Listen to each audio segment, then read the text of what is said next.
New CBS Sunday. The Grammys, baby! History will be made. Live, unfiltered, unexpected. Woo! Bigger than ever. I was a ghost. Bigger stars, bigger performances. Music's biggest night is getting bigger. Now you see what all the hype is about. Trevor Noah hosts the Grammy Awards live. Anything is possible. CBS Sunday and streaming on Paramount+. Se gostarem deste e de outros conteúdos Broá, considerem tornar-se patronos em patreon.com/BroáPodcasts, onde podem ter acesso a episódios exclusivos de vários programas. Visitem patreon.com/BroáPodcasts para mais informações.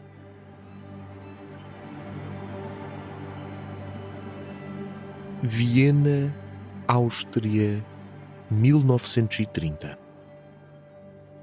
Ele avança de espada em riste, sempre em frente para a morte. Nada teme, nunca vacila. Os seus olhos, presos ao adversário, brilham por baixo da máscara negra. Sempre em frente, mais depressa, mais rápido. Não é só um duelo de esgrima, é um duelo com a morte. Até que, num golpe certeiro, não é a dor que sente primeiro. É o sangue morno a escorrer pelo queixo. O pulsar dos batimentos cardíacos junto à boca. Leva a mão à cara. Os dedos procuram a pele e a barba, mas encontram carne viva. A boca abre-se num sorriso de dentes brancos e brilhantes, agora cobertos de vermelho. Aquele é o sabor do sangue, o sabor que seguirá toda a sua vida. Esta é a história de Otto Skorzeny.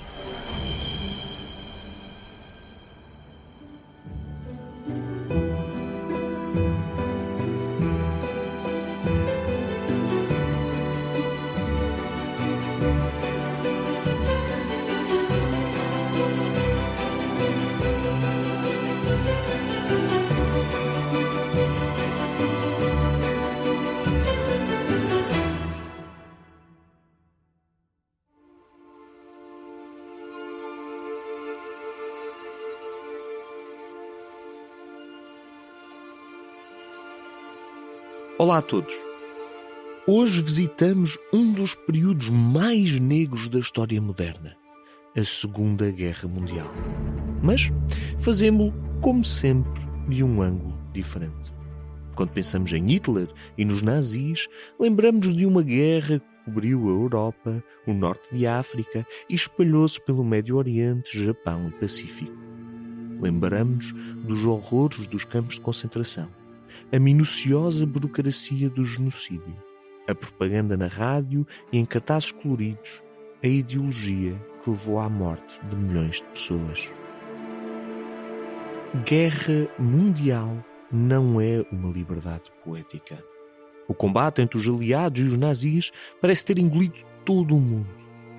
No entanto, no episódio de hoje, não seguiremos a história destes grandes arcos narrativos, mas sim a vida de um único homem, um único funcionário da máquina nazi. Talvez o mais impressionante e eficaz de todos. Um homem que agia nas sombras, murmurando Heil Hitler em vielas escuras e operações secretas. Alguém que foi assassino e raptor, um mestre da espionagem e subversão, o comandante de uma equipa de elite para a qual matar era servir o Reich. Alguém que viveu ao mesmo tempo de Hitler, Franco e Mussolini e mesmo assim mereceu o cognome de homem mais perigoso da Europa. Este é um daqueles casos em que uma fotografia diz-nos tudo sobre a pessoa que retrata. Ele é alto, forte, entroncado. A sua figura paira acima das cabeças de quem o acompanha. Teima em usar um sorriso cínico e desarmante por baixo de um par de olhos frios e acutilantes. Os seus pés caminham no gelo de Moscovo, nas areias do Irão e nas montanhas de Itália. e as suas mãos musculadas sabem matar outros homens como quem esmaga uma mosca.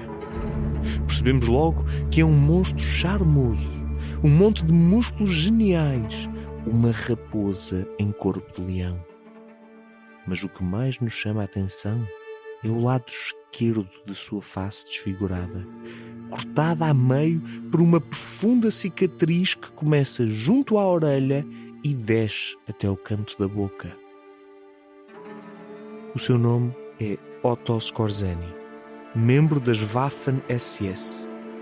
Foi uma das armas secretas de Hitler durante a guerra, e se pensam que conseguem adivinhar a sua história e o seu destino, garanto-vos que tudo o que vão ouvir é impossível de imaginar.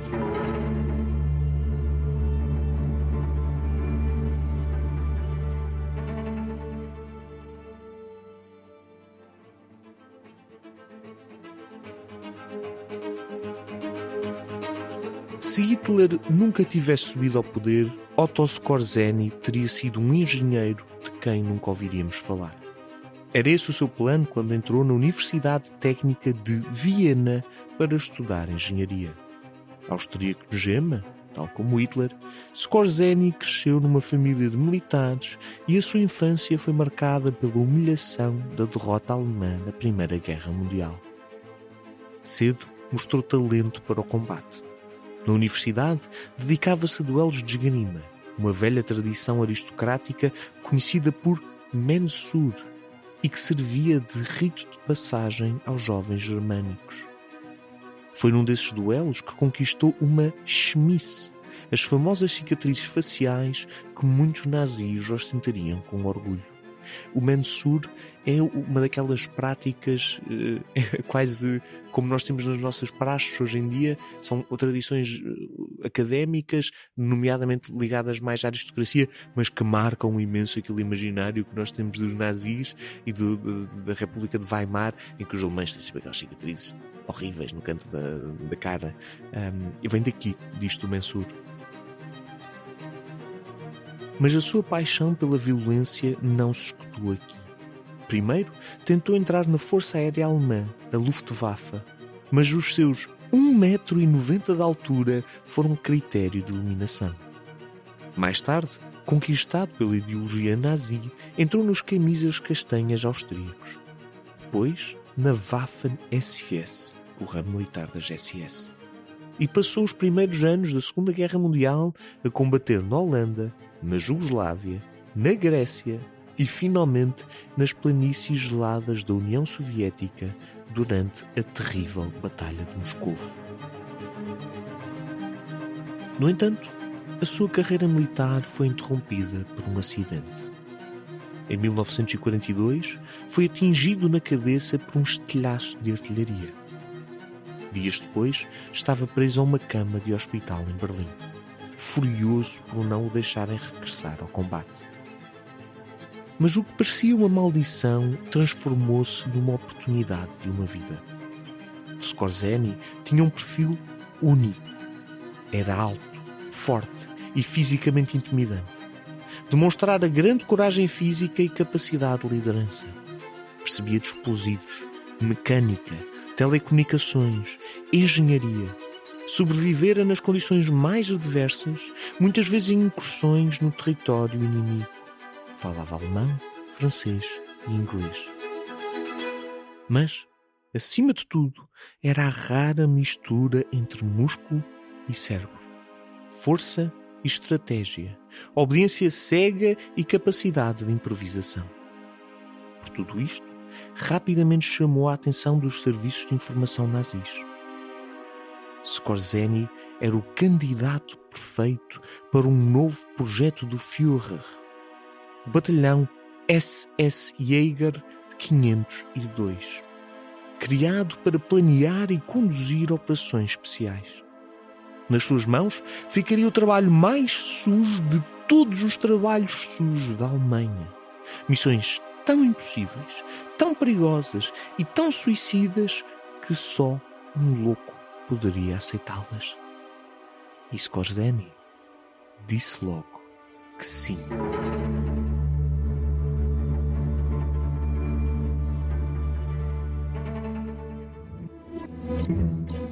A primeira missão de Skorzeny foi infiltrar-se no Patreon da Broá e ganhar acesso a mais de 100 publicações dos aliados, entre conversas de bastidores, entrevistas exclusivas e extras de episódios.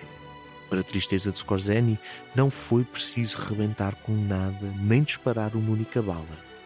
Bastou ir à descrição deste episódio, clicar no primeiro link, onde diz Link Patreon, e seguir as instruções. Imitem o Otto Skorzeny apenas e só nesta ocasião. Juntem-se ao Patreon da Broá.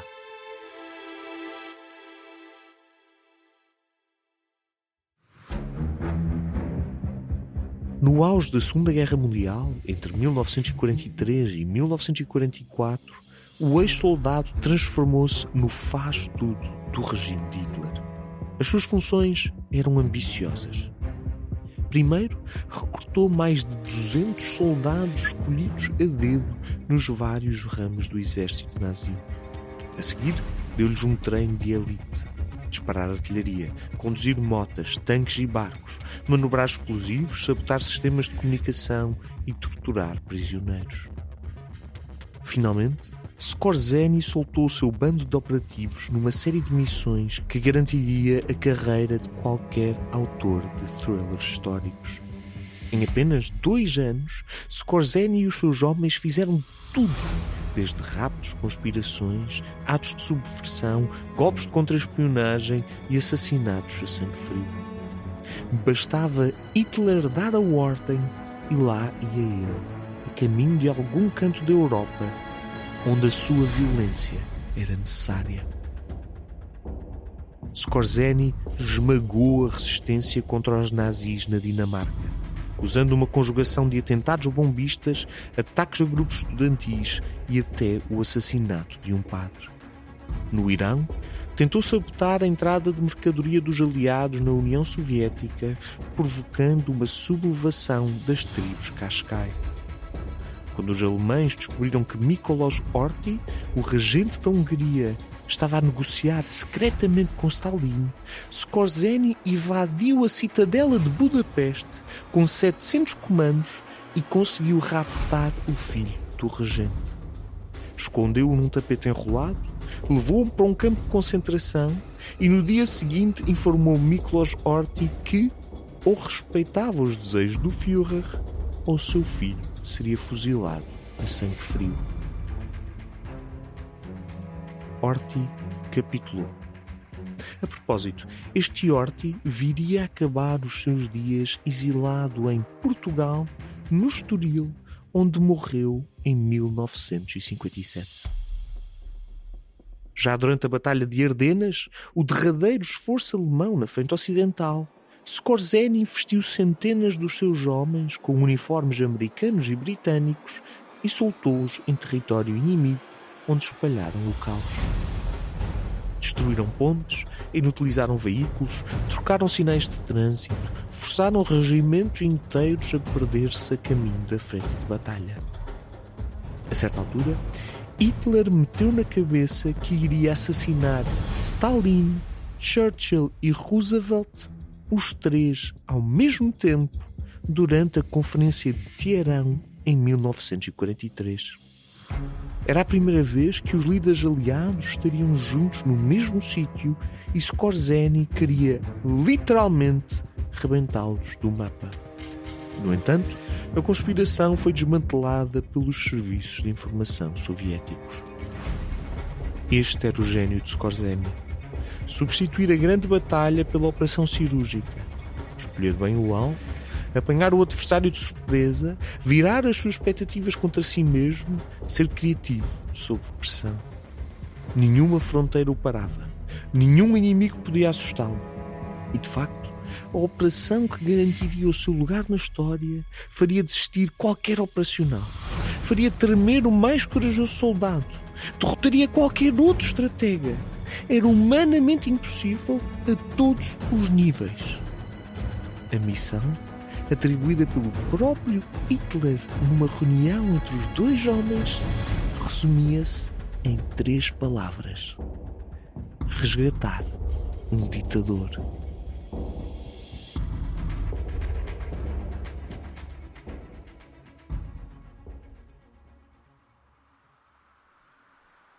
maciço de Gran Sasso, Itália, 12 de setembro de 1943. Vento, ar frio, neve branca contra um céu branco. Por entre a neve e o granizo, o hotel emerge como uma fortaleza. É o único edifício no topo de um enorme rochedo. São 2.000 metros acima do nível do mar. O ar é fino e frágil e os soldados sopram para dentro das mãos à procura de um calor que os console. São poucos, mas não têm medo. Ali em cima, ninguém lhes fará frente. A única ligação com o resto do mundo é uma série de cabos metálicos e um minúsculo teleférico. Aquele é o lugar perfeito para esconder algo valioso. Algo ou alguém. Neste caso, o novo hóspede do hotel é um dos homens mais procurados do mundo. O ditador Benito Mussolini. Foi esta a missão que Hitler deu a Skorzeny: encontrar, resgatar e trazer para Berlim o seu aliado Mussolini. A ordem chegou no dia a seguir ao afastamento do Duce. Depois de uma moção de não confiança, Mussolini fora detido por ordem do rei Vítor Emanuel numa tentativa desesperada de salvar a monarquia e devolver a dignidade à Itália no pós-guerra. Mas Skorzeny enfrentava um problema difícil. Mussolini era um alvo valioso e por isso ninguém conhecia o seu paradeiro. Skorzeny e os seus homens mergulharam no submundo italiano, interrogando espiões, soldados, jornalistas, taberneiros, vendedores de rua, criminosos e, saltando de rumor em rumor, conseguiram finalmente descobrir que Mussolini fora levado até o topo de Gran Sasso. Para quem quiser procurar, é Gran, G-R-A-N, espaço, Sasso, S-A-S-S-O. S-S-O. Uma inalcançável cordilheira no centro de Itália. Skorzeny pilotou um avião, sobrevoou a zona tirando fotografias e identificou um pequeno vale sem neve, relativamente plano, a poucos metros do hotel. E como qualquer bom estratega, Skorzeny virou o problema ao contrário. Era impossível subir aquela montanha? Pois então teria que encontrar forma de descer.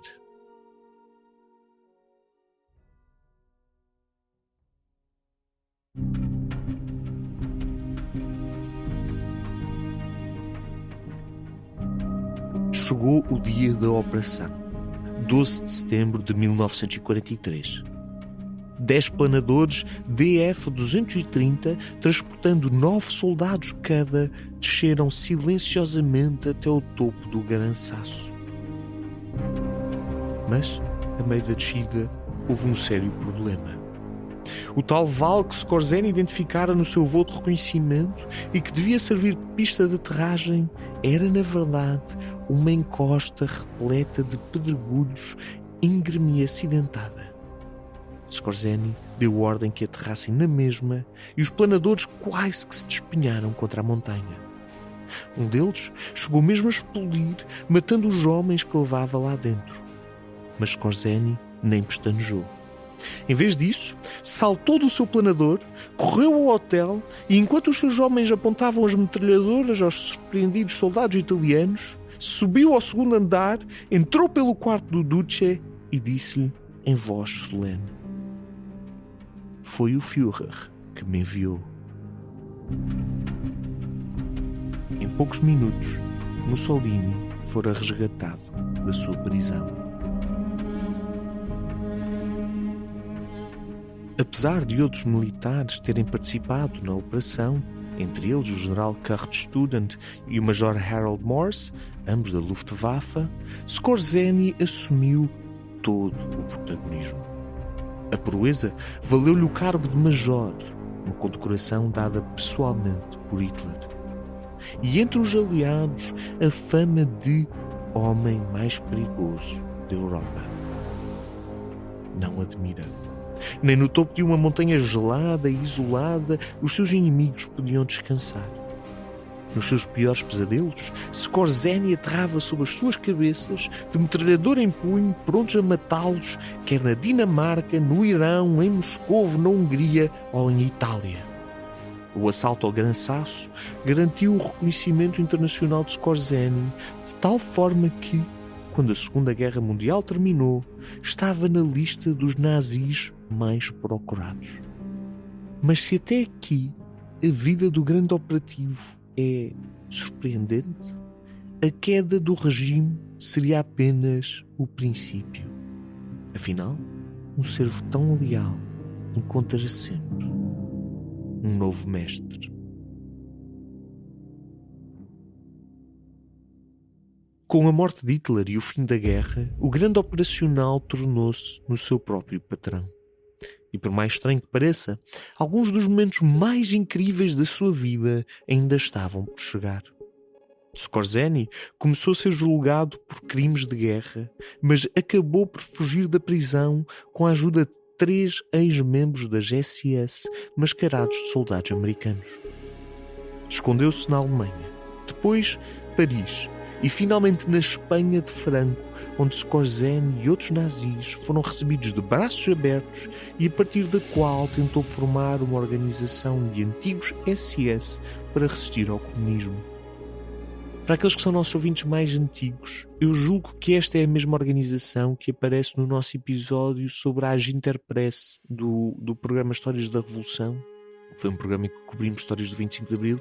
Fizemos uma sobre a Aginterpress, que era uma agência internacional fascista que operava em Portugal, escondida no contexto da RTP, na altura RDP,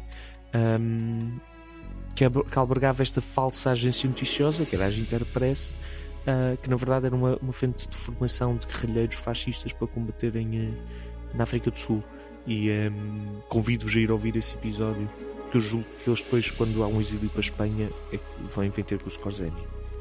Vêm ter para pessoas que estão ligadas a Skorzeny. A certa altura, encontramos-lo na Argentina à caça de dinheiro, diamantes e ouro nazi enviado durante a guerra.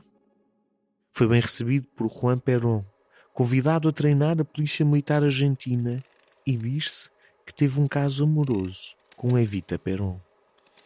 A dado momento, mudou-se para a Irlanda, onde passou um par de anos a viver numa quinta. E já nos anos 50, com cerca de 45 anos, Skorzeny reaparece no Egito como consultor militar do admirador de Hitler, o coronel Nasser.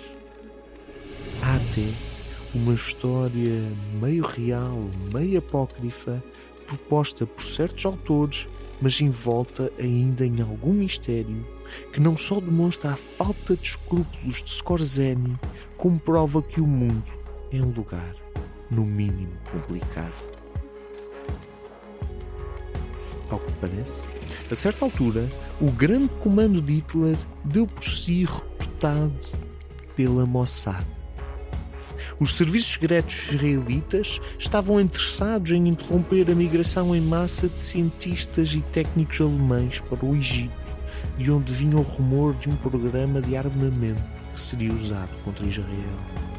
Ora, por mais ódio que sentissem pelo nazi Skorzeny, tinham de admitir a sua utilidade. E por isso, em vez de o matarem ou entregarem à justiça, pediram-lhe ajuda para localizar e matar dezenas de cientistas alemães, algo que Skorzeny fez com o brio profissional que sempre o caracterizou. Há várias teorias para as suas motivações. Talvez quisesse dinheiro, talvez fosse um sociopata, talvez nem soubesse que estava a trabalhar para Israel, relacionando-se apenas com intermediários. Ou então, negociou a sua colaboração em troca da retirada do seu nome da lista de nazis a abater pela Mossad. Mas para lá das suas motivações, no seu caminho ficou um rastro de cadáveres de cientistas nazis, os seus ex-aliados ideológicos. O mundo mudara, e Skorzeny, um sobrevivente nato, nunca teve medo de mudar com ele.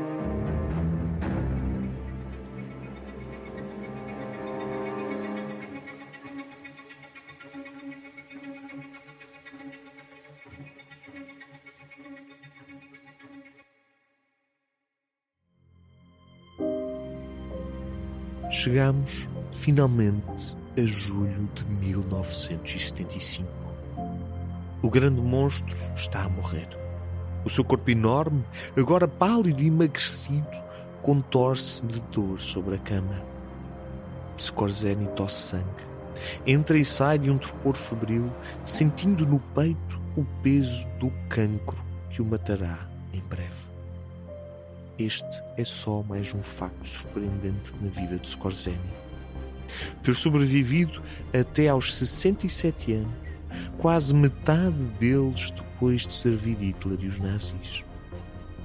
Um tema recorrente nas fontes sobre Skorzeny é a admiração que despertou na altura e desperta ainda hoje junto dos seus aliados e inimigos. Esta dinâmica não é fácil de explicar. Por um lado, Skorzeny foi, objetivamente, um assassino sem escrúpulos que vendeu a sua lealdade e cobriu as mãos de sangue por uma das causas mais terríveis do século XX. Por outro, foi uma figura de um charme inquestionável e de uma coragem quase masoquista. Foi alguém que dançou toda a vida com a morte sem nunca a temer. Aliás, tendo-a como aliada. Matou, raptou, torturou, serviu a alguns dos mais terríveis monstros do século, mas fê-lo como um herói de ação, um James Bond da maldade, um monte de músculos de inteligência superior e uma criatividade que só o maior sociopata pôde pôr em prática. E agora, estendido na cama, a morrer de cancro do pulmão, até o seu último suspiro é carregado de contradições e ironias. Não morreu com uma bala soviética, ou uma bomba israelita, ou um tiro americano. Muito menos teve de suicidar-se para escapar à captura como o seu mentor Adolf Hitler ouviu a justiça feita em tribunal. No final do dia, foi o seu próprio corpo que se virou contra ele. O arquiteto da morte artificial de tantas vítimas morreu de causa natural em 1975, sem nunca enfrentar a justiça ou pagar pelos crimes que cometeu numa cama em Madrid, a cidade onde, escassos meses depois, cairia o seu amigo e último dos grandes ditadores europeus, Francisco Franco. Conta-se que no funeral de Skorzeny estiveram presentes ex-camaradas das SS e cantaram-se as músicas favoritas do Führer. Mas, afastado desta multidão, a assistir ao longe, estava um espião israelita, o seu velho contacto da Mossad. Talvez quisesse ter a certeza de que o monstro estava morto. Talvez quisesse despedir-se de um colega de profissão por quem nutria um complicadíssimo sentido de camaradagem. Se o arsenal de Skorzeny incluía sempre o efeito de surpresa e o aproveitamento das fraquezas dos seus inimigos, então nós somos as suas derradeiras vítimas. Tudo na sua vida apanha-nos desprevenidos. Tudo na sua vida ataca-nos da nossa maior fraqueza. A fé de que o mundo é lógico, previsível e justo e que nenhum monstro pode ser tão irresistível. Mas é este o problema dos monstros. Tudo aquilo que eles são o reflexo de algo que trazemos muito no fundo. E às vezes, o fundo não está tão longe quanto imaginamos.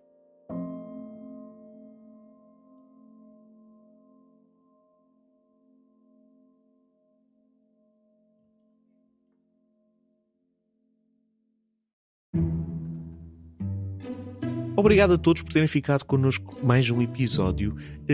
Breves notinhas aqui de limpeza de casa. Primeiro, dúvida que eu tenho para vos fazer, e abrir aqui um bocadinho as portas para o nosso behind the scenes. Como hão de ter reparado, este episódio é mais curto daquilo que nós costumamos fazer. Eu quero saber a vossa opinião sobre isto. Quero que me digam nos comentários o que é que acham deste novo formato. E vou-vos explicar porque é que este episódio é mais curto. O nosso objetivo é tentar recuperar a periodicidade semanal do História Obscura. No início nós conseguimos fazê-lo, ficou por progressivamente mais complicado, os episódios foram ficando maiores, é mais difícil de investigar e, portanto, tivemos que passar para o quinzenal. E agora estamos a tentar ver se dá para voltar um bocadinho atrás, fazer episódios mais pequeninos, gravar vários e tê-los em carteira para depois lançar semanalmente. Digam-me a vossa opinião sobre isto. Não vamos conseguir fazer já, provavelmente não no primeiro trimestre do ano, mas queríamos apontar para no segundo trimestre estar a fazer esta... Estão a ver obras agora de repente do nada, acho eu, portanto, desculpem por este barulho. Digam-me, preferem quinzenal de episódios maiores ou prefeririam que chegássemos a semanal com estes episódios ligeiramente mais curtos? Segunda coisa, como podem ter reparado, tivemos que fazer aqui uma ligeira troca. Eu na semana anterior tinha dito que o episódio ia ser sobre o Remexido e o Zé do Telhado e afinal calhou-vos um nazi International Super Spy assassino. Desculpem, a vida é feita destas imprevisibilidades. Acho que é uma tática à Scorsese. Nós estamos à espera de uma história no século XIX e afinal apanharmos um golpe de Estado nazi na nossa programação. Vamos ter essa lore Scorsese que nos obrigou a fazer isto. No próximo episódio temos os nossos Zé do Telhado, Remexido e os guerrilheiros liberais e absolutistas. Vemo-nos no próximo episódio.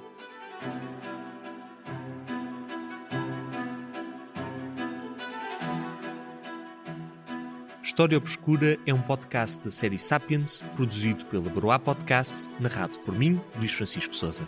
Com direção criativa de Luís Francisco Sousa, escrito por Renato Rocha, pesquisa por Renato Rocha, direção técnica de Rita Cabrita, edição por Sara Milan, identidade gráfica desenvolvida por Rita Cabrita e Luís Francisco Sousa. Já sabem, se gostarem deste e de outros conteúdos Broá, considerem tornar-se patronos em patreon.com/broapodcast.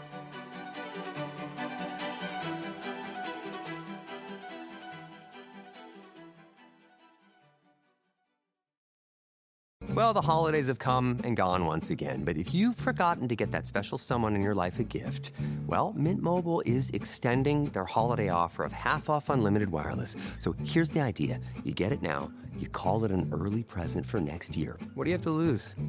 Give it a try at mintmobile.com/switch. Limited time 50% off regular price for new customers. Upfront payment required. $45 for 3 months, $90 for 6 months, or $180 for 12-month plan. Taxes and fees extra. Speeds may slow after 50 gigabytes per month when network is busy. See terms.